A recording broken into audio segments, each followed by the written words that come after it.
খুশিতে নিয়ত বদলায় প্রিয় চেনা বিশ্বাস বারবার ভেঙে হয় চুরমার অতলাধার চোখে জোনাক পোকা ভাঙে না কোনো কিছুই সুখ স্বপ্ন সাজায় ভালোবাসা বেঁচে থাকে তবুও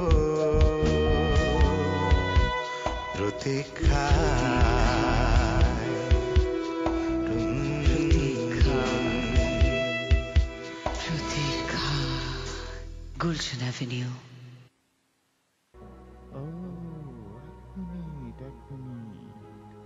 আরে এখন মনীষা তো চৌধুরী খানদানের একটা পার্ট ওদের বাড়িতে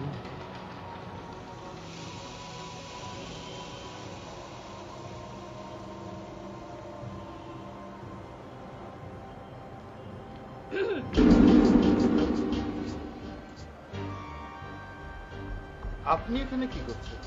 সে একই প্রশ্ন তো আমারও। তুমি এখানে কি করছো? ও যেভাবে আমাদের ফলো করছে, ওখানে যে যেমন নাটক করলো। দেখো আসিম, ওটা নাটক না সত্যি সেটা ওই ভালো বলতে পারবে। তবে আমার কিন্তু মনীষার জন্য খুব চিন্তা হচ্ছে। বেজানি। হ্যাঁ, একেবারে একা হয়ে গেল মেয়েটা। আগে তো তাও মাটা ছিল। এখানে অনুমতির কি আছে? চলো আমি তোমার সঙ্গে যাচ্ছি, একসাথে মিলে খাবারের ব্যবস্থা করব। জানো, তোমাকে এ নিয়ে চিন্তা করতে হবে না, যা করার আমি করেছি। আমি মুসলিম বাবুর্চিকে বলে দিয়েছি, সে খানা দিয়ে যাবে। চলো তো হলোই। স্যার, এবার তাহলে আমি আসি। না না, এখন যাবে কি? তুমি খানাপিনা করে যাও। তুমি আমাদের আজকে অনেক হেল্প করেছো, মানে আমি আর কি বলবো তোমাকে। না না স্যার, অন্য কোনো দিন প্লিজ স্যার। আসিম ভাই ওয়াসিম ভাইকে বলে দেবেন। আমি তাহলে আজ আসি। স্যার, যদি কোনো প্রবলেম হয় প্লিজ আমাকে জানাবেন। না না, নিশ্চয়ই নিশ্চয়ই, কোনো অসুবিধা নেই। আমি বলে দেবো। কিন্তু তুমি যাবে কি করে? স্যার, আমারও একটা আছে না মোটর সাইকেল। দেখো, সাবধানে যাবে, ওকে? একদিন আমি যাবো তোমাদের বাড়িতে। যারা তো তোমাদের বাড়ির কথা একটা বলে। স্যার, ও আসলে নিজে ভালো মানুষ তো, তাই সবাইকে ওর ভালো মনে হয়। স্যার, আজকে তাহলে আমি আসি।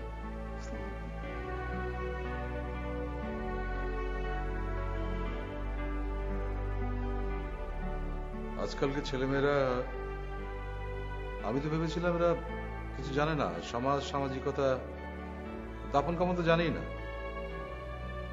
এই ছেলেটি দেখলাম সব জানে, অনেক কিছু জানে, বেশ কাজের আর বেশ আন্তরিকও।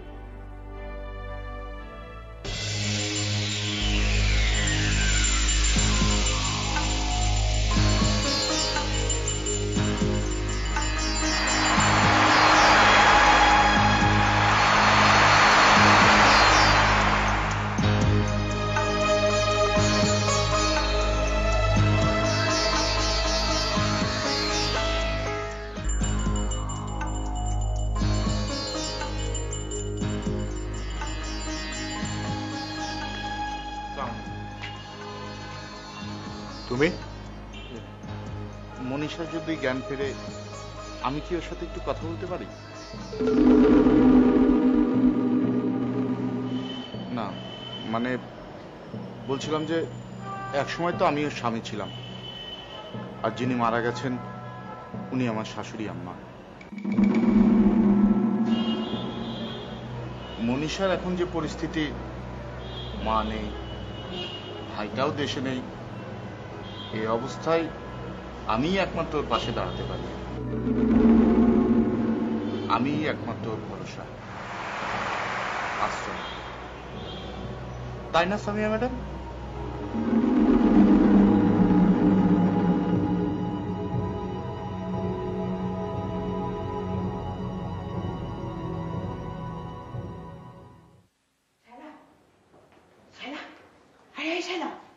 কি আশ্চর্য, উঠ, তুই এখনো পড়ে পড়ে ঘুরছিস? কি হয়েছে? আমি এসে গেছে, এসে গেছে। কে? ইব্রাহিম। ইব্রাহিম? তার মানে নিশ্চয়ই সামিয়া ভাবি ওকে ডেকে পাঠিয়েছে। এবার একটা কিছু ফাইনাল হয়েই যাবে, হয় ইস্পাত না হয় ওসমান। কোথায় সব? সামনে যা, তাড়াতাড়ি যা। গিয়ে দেখ আমাদের মাস্টার প্ল্যানের মধ্যে কেউ আবার না পানি ঢেলে দেয়। তোকে আমি এত করে বোঝালাম যে তুই সামিয়াকে এমন ভাবে বল করবি যেন সামিয়া নিজেই মনীষার পথ বন্ধ করে দেয়। কোনো লাভ নেই, তুই তো আমার কোনো কথা কানেই তুললি না, দিন রাত শুধু ঘুরে বেড়ালি, ব্যাস। এখন এখন কি হবে? তুই যে মিরাকেলের কথা বললি না, সেটা যদি সত্যি হয়ে যায় তাহলে আরে সামিয়ার যা হবার তা তো হবেই। তুই তুই রেহাই পাবি ভাবছিস? পাবি না। কি যে হবে, এখন তো নিজেরই ভয় করছি। ভয়? কিসের ভয়? এই যে 200 দিন, এই 200 দিন যদি এখন এক হয়ে যায় তাহলে তোর কি হবে? তুই তো মরবি।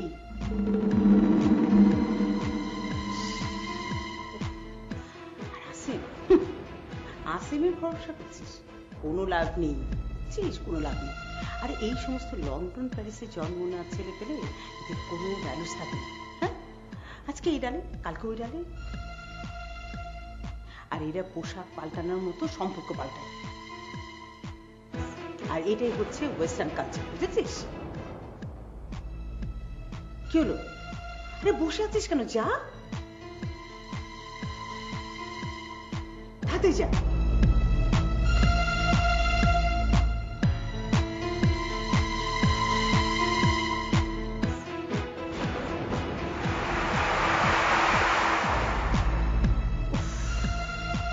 আমার মেয়েটা এত ঢিলা ঢালা, আমি না কাটিয়েছি, কি হবে আল্লাহ জানে। ইব্রাহিম, তার মানে তুমি বলতে চাইছো মনীষার এই দুর্দিনে তুমি এসেছো তাকে আশ্রয় দিতে, এই তো? যার নিজের কোনো আশ্রয়ের ঠিকানা নেই সে অন্যকে কি আশ্রয় দিবে? এক মিনিট, আমার কথা কোনো শেষ হলো। এই যে তুমি যে অধিকার নিয়ে এখানে এসেছো না আশ্রয়ের কথা বলতে, সে অধিকার অনেক শেষ হয়ে গেছে। এবং মিয়া, কথাটা মনে হয় তোমার মনে। আমরা বেড়াতে গেছি, সেখানে পর্যন্ত তুমি যে আমাদের ডিস্টার্ব করেছো। হ্যাঁ বাবা, আমাদের পেছনে পেছনে সে ওখানেও গিয়েছে, আর নানা কথা বলে আমাদের কনভিন্স করার চেষ্টা করেছিল যে সে মনীষাকে আগের মতো ভালোবাসে। Will you shut up? আজ আমাদের কথার মাঝখানে কেউ কথা বলবে না।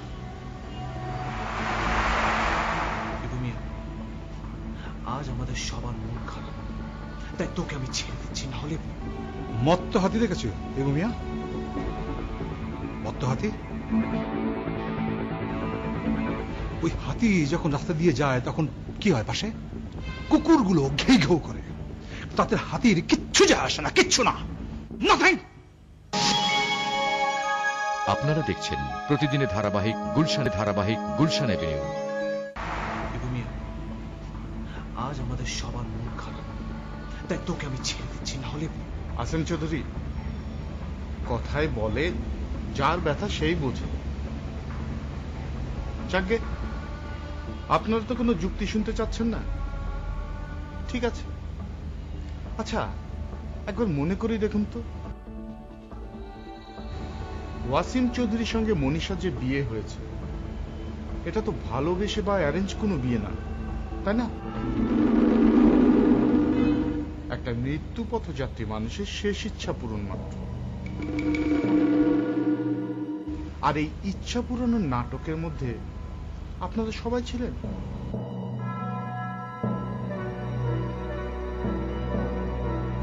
এটা জাস্ট একটা প্রয়োজনের বিয়ে। এখন আর সে প্রয়োজনটা আছে কি?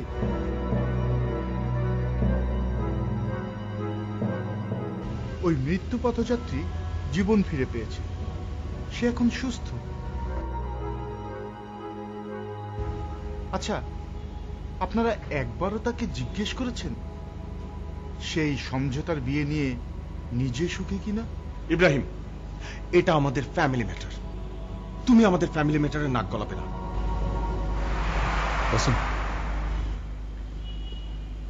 এই ইবু মিয়া, তুমি সত্যি করে বলো তো, তুমি আসলে কি চাও? কি চাও?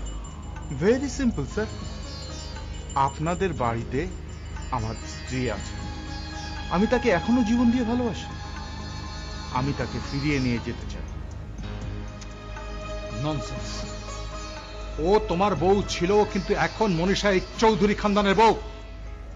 বিয়ের সমস্ত নিয়ম কানুন মেনে এই বিয়ে হয়েছে। এই বিয়ে নিয়ে কোনো প্রশ্ন, কোনো কথা, কোনো দাবি, কোনো কিছু প্রশ্নই ওঠে না। এবং আমি তোমাকে আগেও বলেছি, আবারও বলছি, এসব ফাজলামো বন্ধ করো প্লিজ। আজ এই বাড়িতে শোকের দিন, কান্নার দিন।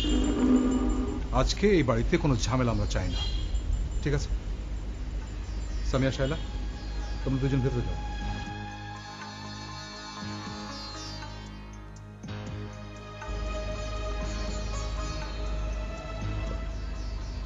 ইবু মিয়া, তোমাকে আমি লাস্ট টাইম বলছি, এই বাড়ির দিকে তুমি চোখ তুলে তাকাবে না কোনোদিন আর। না হলে আমার এই ভদ্র চেহারা আমি কিন্তু ধরে রাখতে পারবো না।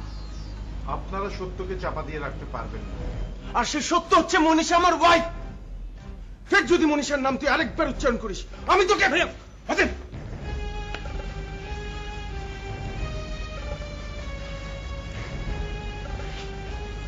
ইবু মিয়া, আমরা যে কি করতে পারি তুমি তা ভাবতেও পারবে না। কি করবেন আপনি চৌধুরী সাহেব? আপনি কি করবেন? আপনার বাড়ি থেকে আপনার বাড়ির বউ লাবণী পালিয়ে গেছে, আপনি কি করেছেন?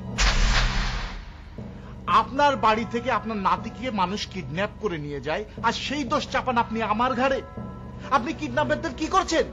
কি শাস্তি দিয়েছেন তাদেরকে? আপনার যে গুলশানে এসব বড় বড় বাড়িতে থাকেন না, আপনাদের খালি উপরেই ভাবসা, ভিতরে একদম পাপা, একদম।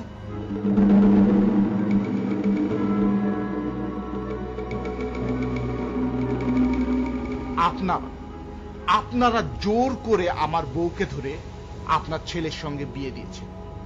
এই কথা যদি আমি এখন চিৎকার করে বলে বেড়াই, তাহলে আপনাদের চৌধুরীগিরির কি হবে ভেবে দেখেছেন একবার?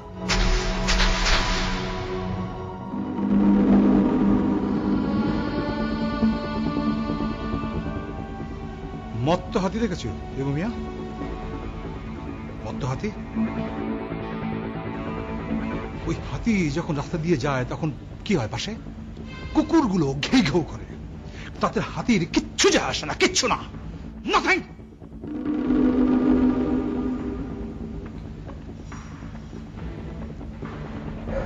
তোমাকে আমি বলছি, শোনো, এই চৌধুরী পরিবার ওই হাতির মতো, হাতি। আমার ছেলেরা তোমার গায়ে হাত ওঠাবার আগে তোমার ঘেউ ঘেউ করা বন্ধ করে তুমি এখান থেকে চলে যাও। কোনোদিন তুমি এ বাড়ির দিকে তাকাবে না চোখ তুলে, তাহলে কিন্তু আমার ভদ্র চেহারা তুমি দেখবে না। Just get out.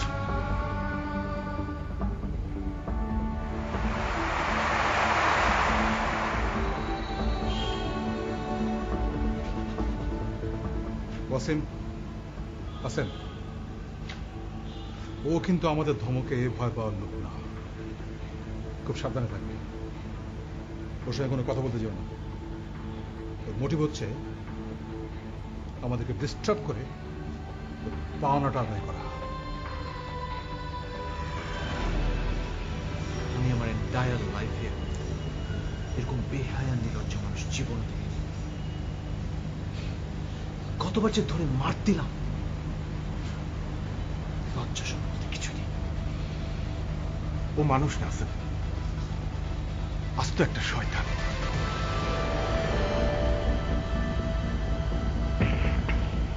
ওয়াসিম, আমাকে একটা কথা বলো তো, মনীষা কি আবার ইবুর ঘরে ফিরে যেতে চায়?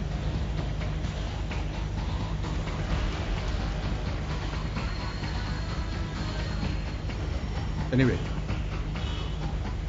সেসব কথা পরে হলো। তুমি এখন মনীষার কাছে যাও, বেচারি ওর মাকে হারিয়েছে, গিয়ে সান্ত্বনা দাও। তোমার পাশে থাকাটা খুব জরুরি প্রয়োজন, তাদের সাহস পাবে, শক্তি পাবে, সান্ত্বনা পাবে। যাও প্লিজ, প্লিজ যাও। আসেন যাও।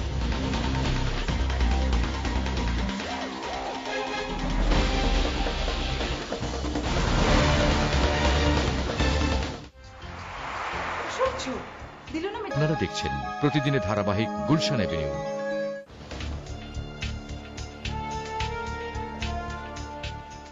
পাপা সবার সামনে মাঝে মাঝে আমার অপমানজনক কথা বলে না, ভাবি কি বলবো?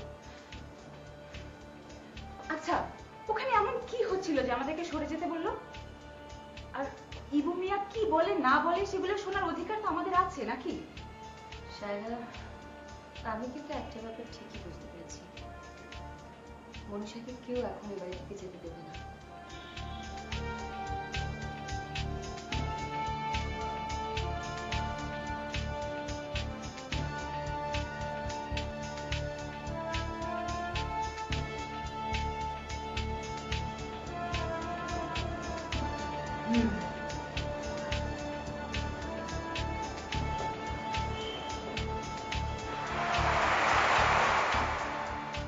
আমরা ওখানে বসে যেসব প্ল্যান করলাম সব তো মাটি হয়ে গেল ভাবি।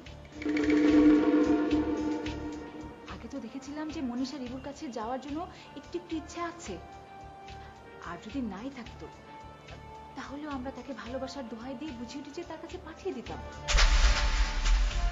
এখন যাবেটা কোথায়? মাটা ছিল সেটাও মরে ভর্তি, আর ভাইটা তো লন্ডনে গিয়ে বসে আছে।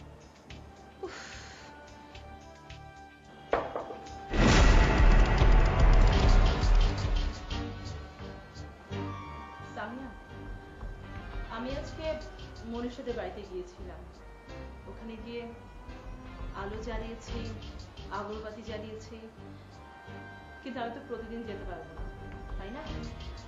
আর মরা বাড়িতে আলো জ্বালাতে হয়।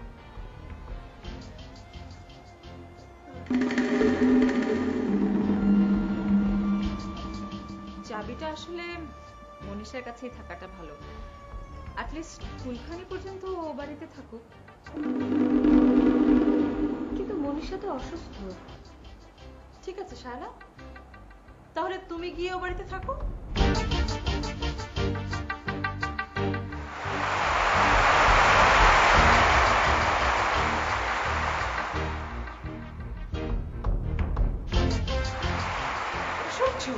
দিল না মেজাজটা খারাপ করে? চাবিটা আমাকে দাও।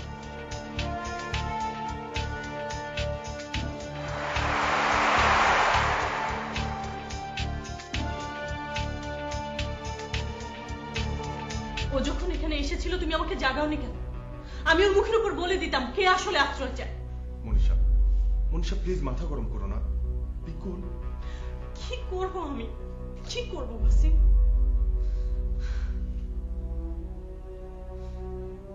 একটা ভাই ছিল, সে পালিয়ে চলে গেল। আমার মাও তো সবাইকে না বলে দুনিয়া ছেড়ে চলে গেল।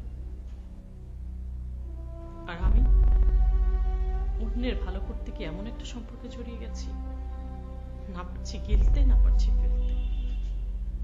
আমার মনে হয় যেন আমি একটা সমুদ্রের মাঝখানে একটা দোল খাওয়া নৌকা, কোনোদিন বন্দর পাবো কিনা জানি না।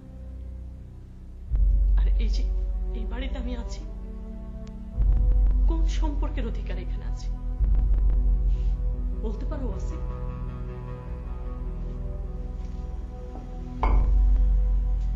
সমঝোতা, জাস্ট একটা সমঝোতার সম্পর্ক। আর এই বাড়ির মানুষ পারলে এরাও এখন লজ্জা দ্বিধা ভুলে বলে বসে, ধন্যবাদ ভাই, অনেক করেছো আমাদের জন্য, এবার তুমি যাও। গেটের বাইরে কি আমার জন্য অপেক্ষা করছে? আমার এক্স হাজব্যান্ড, সে কিনা মুখোশ পর আস্ত একটা শয়তান। দিনের পর দিন যার অত্যাচারে অতিষ্ঠ হয়ে আমি ওই বাড়ি ছাড়তে বাধ্য হয়েছিলাম। আমার মায়ের মৃত্যুর জন্য আসলে ওই দায়ী। ও কি? ওই ইব্রাহিম আন্টিকে? কিন্তু ও তো বললো লাবণী ভাবে নাকি আন্টির সঙ্গে দেখা করতে গিয়েছিল। ওর এক বন্ধু নাকি তোমাদের প্রতিবেশী, সেই বলেছে। আর ডক্টর তো বলেছে আন্টির ম্যাসিভ হার্ট অ্যাটাক হয়েছে। হার্ট অ্যাটাক কখন হয় ওয়াসিম? মানুষ যখন আর সহ্য করতে পারে এমন কোন আঘাত, মেন্টাল স্ট্রেস, তখনই তো হার্ট অ্যাটাক হয়, তাই না? ওয়াসিম, ও আমাকে হুমকি দিয়েছিল চিঠি দিয়ে, আমি যদি ওর কথা না শুনি ও আমার মাকে মেরে ফেলবে। ও তাই করেছে।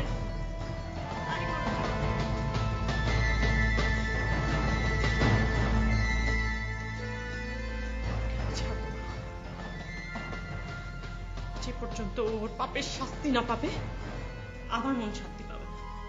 দাঁড়াও মনীষা,